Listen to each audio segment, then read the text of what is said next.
Well, what got me interested in computers was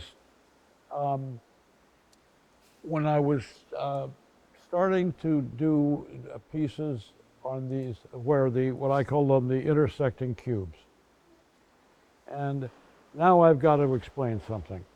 I don't pre-visualize.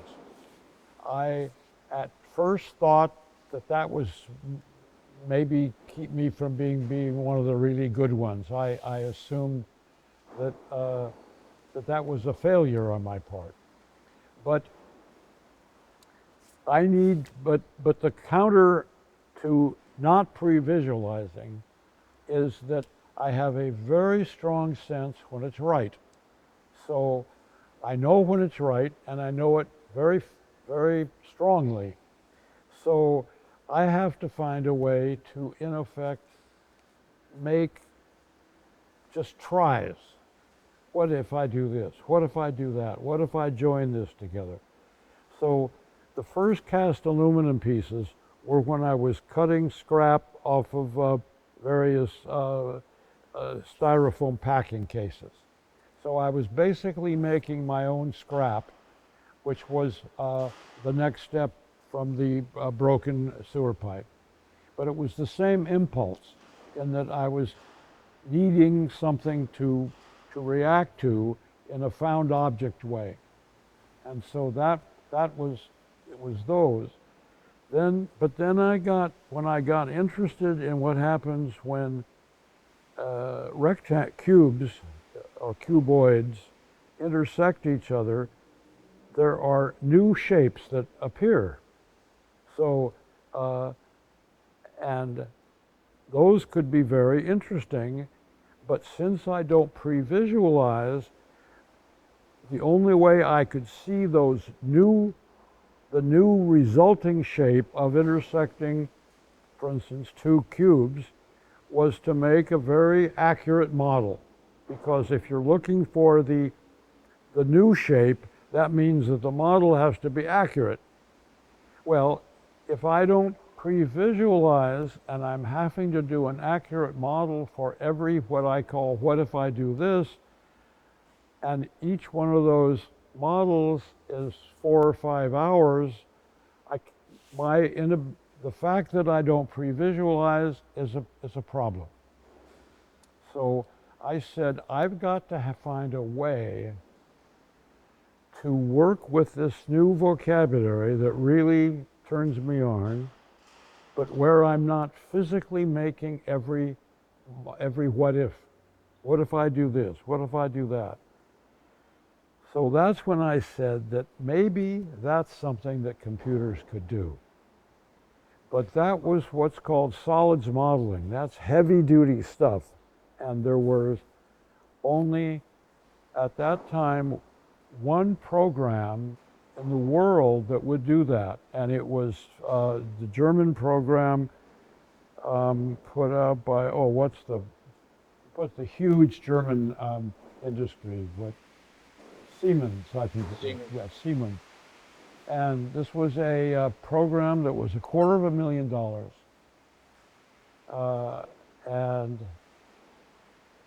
But I had become very good friends with Donald Glaser, who had won the Nobel Prize in Physics.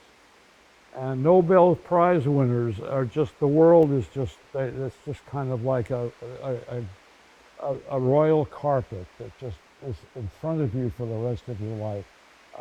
Maybe that's overstated, but I'm not really. I mean, it's an amazing door opener. So, Don, we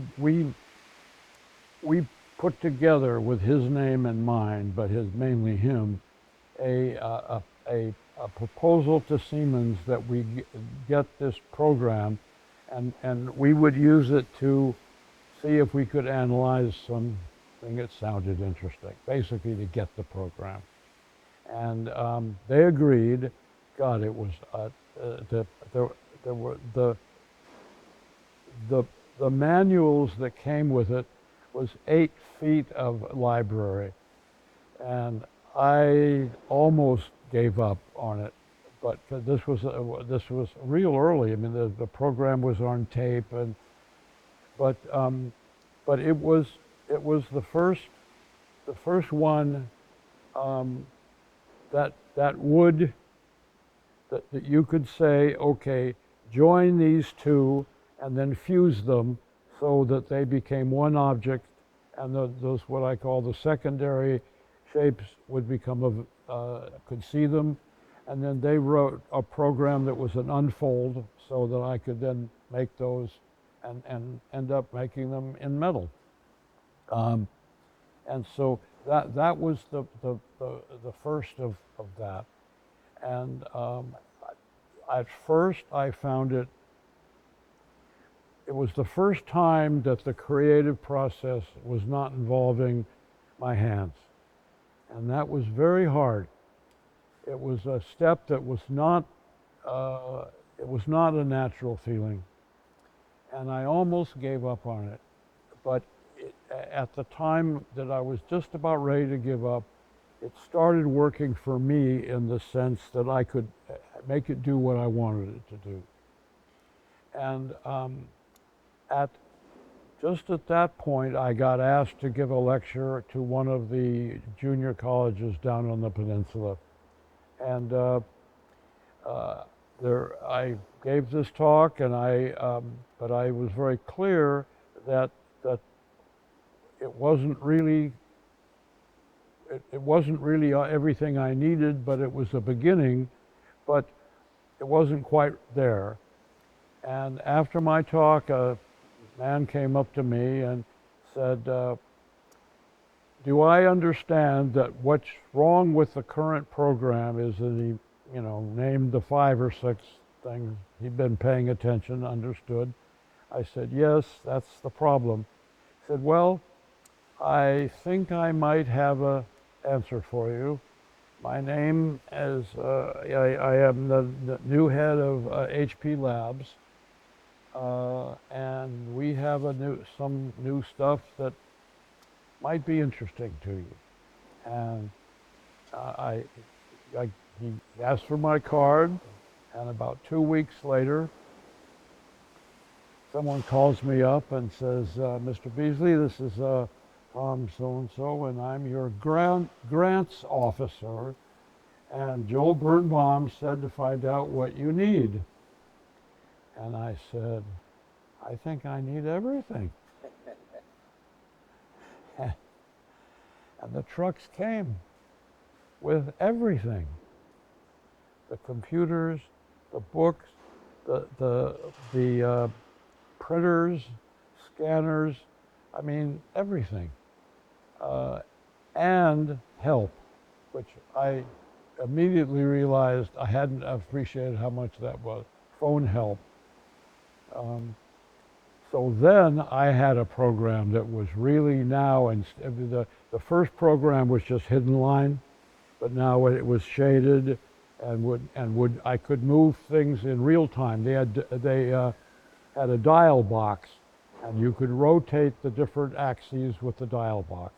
That was great because I could really, what I found was understanding 3D wasn't so much of the stereopticon aspect, but when we move 2 objects separate, it's their movement versus each other that the brain understands where they are in space.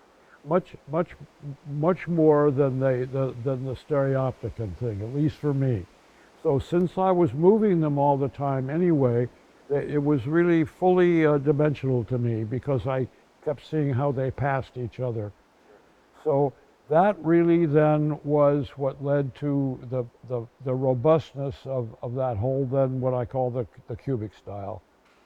And that was just great. And you were in communication also with Kenneth Snelson at the same time?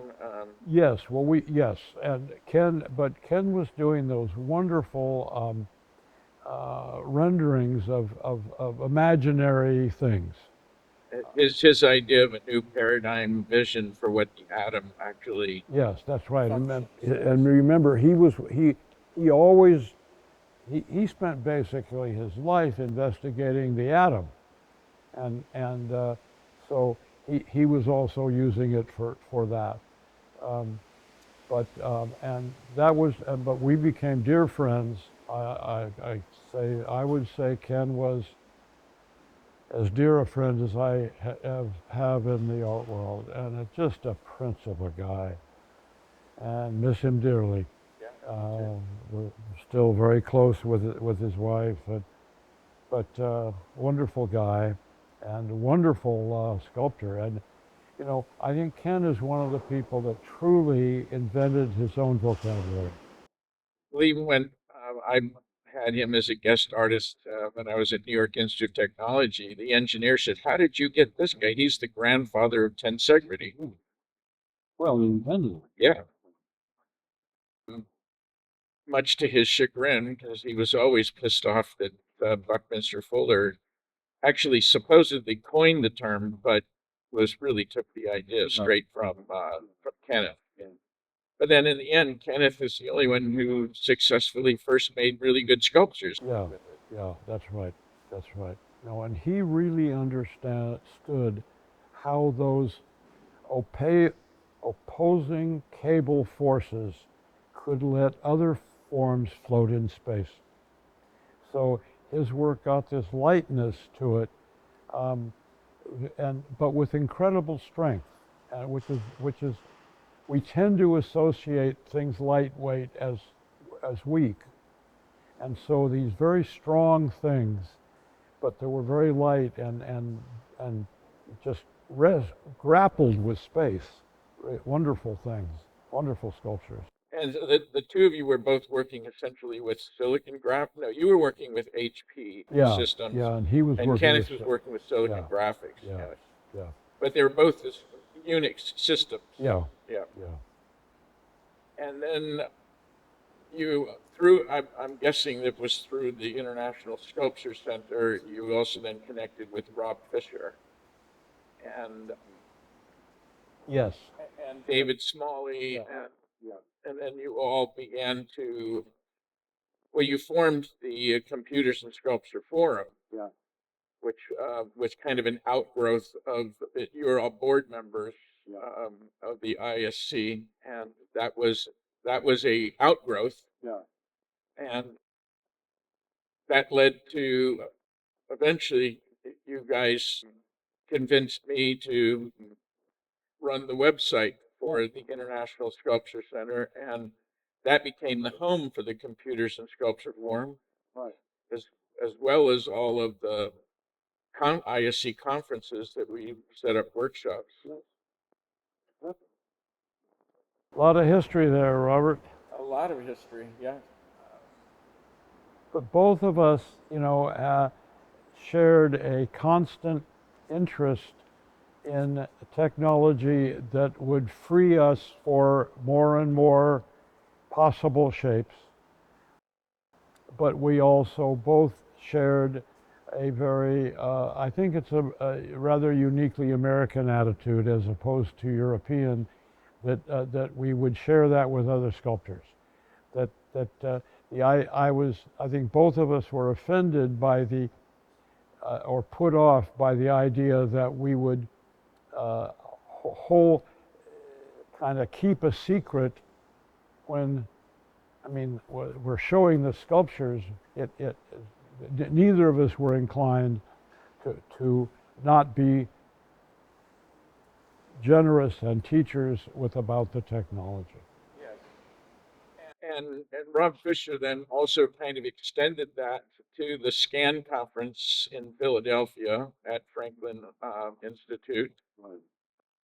I I was first introduced to Rob by you at the ISC conference, I think in '92 in Philadelphia at University of the Arts. But then he invited me to be part of the SCAN things, which were also about once a year. And also he introduced me to the, uh, the electronic arts, International Electronic Arts group, and I participated in one of those in Toronto. But this was also the time that I was transitioning from being a metal caster, but I was using the low end systems. And I remember that Kenneth pointed out at the '92 conference was the real future's right here. These guys are working with $3,000 computers. His software costs more than even his computers. So there were tens and tens of thousands. Probably, I would guess it was probably $250,000 of technology when he first started in the mid '80s. And I'm sure that all the Hewlett Packard stuff that they Oh, used probably it was extremely expensive on the market. I mean, I could never have been able to do that. And you know, Joe Birnbaum, when I asked him, you know, what can I do? I mean, make a big sculpture for HP or no? He just said, just help us make it better. Great attitude. Yes. Wonderful man. And that just continued to expand with all of our outreach, all of our groups. And the ISC was really the center of that. And a lot of that data was, in fact, generated on their dime, and so much of it appeared in their magazine and their early tech magazine, Maquette. Herc von Tongeren, he was the one that made, because when he went to work for Seward, then they ran this sort of little additional publication that was just about technology. It was called Maquette. Maquette, that's right, that's right. Yeah. So that was some of the first writings that I was doing at the time. It was for Maquette and then eventually for Sculpture magazine itself. And then I basically had the full support of you and Rob Fisher, who eventually we lost way too early. Actually, a number of even the next generation of sculptors have already passed. It's a rather sad part of this. But one of the reasons that I started doing this series about the history of digital sculpture is precisely because a lot of that information has either been lost, just either incompetence, or it's questionable whether some of it's intentional. You know, I think that's because the writers are not really very interested in that. And so if someone like yourself, and I'm very appreciative that you're doing this to get this down on historic, because it does matter. And the traditional art writers, just they don't have the background to write about it intelligently. But they're trying to write about it. And just in the last couple of years, New York Times has written a couple of articles, and of course they're claiming people like Jeff Koons is somehow. You and I were in the room. He wasn't in the room. No, he was not in the room. And also, he just had other people do the stuff for him. Yes, sure. And not even the first people that did it was. I mean, part of this was also started about the history of the Digital Stone Project, which really grew out of Walter Duesenberry's investigations with the backing of Seward Johnson. But ultimately, he ended up buying all of that through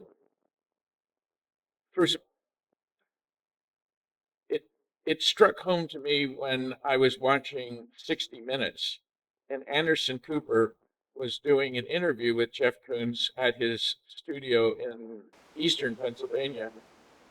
And here's all of the people that had worked for us. There was just simply no mention of, how all that came about, like, it all came by magic. And then a New York Times article actually specified that he was had been a pioneer of digital sculpture. And it was those kinds of things that seriously bothered me. And it did get some of the people correct. I do think that Frank Stella was definitely early on doing experimentations. I know with Michael O'Rourke at Brooklyn College, they were doing a number of things. So I think that's fair ground. But then there's people in there who graduated 10 years ago. And it's like, well, excuse me, but that revolution has already been done. They aren't bringing new technology. If you want to talk about their art and their aesthetics and they're a new generation, I think that's fair ground.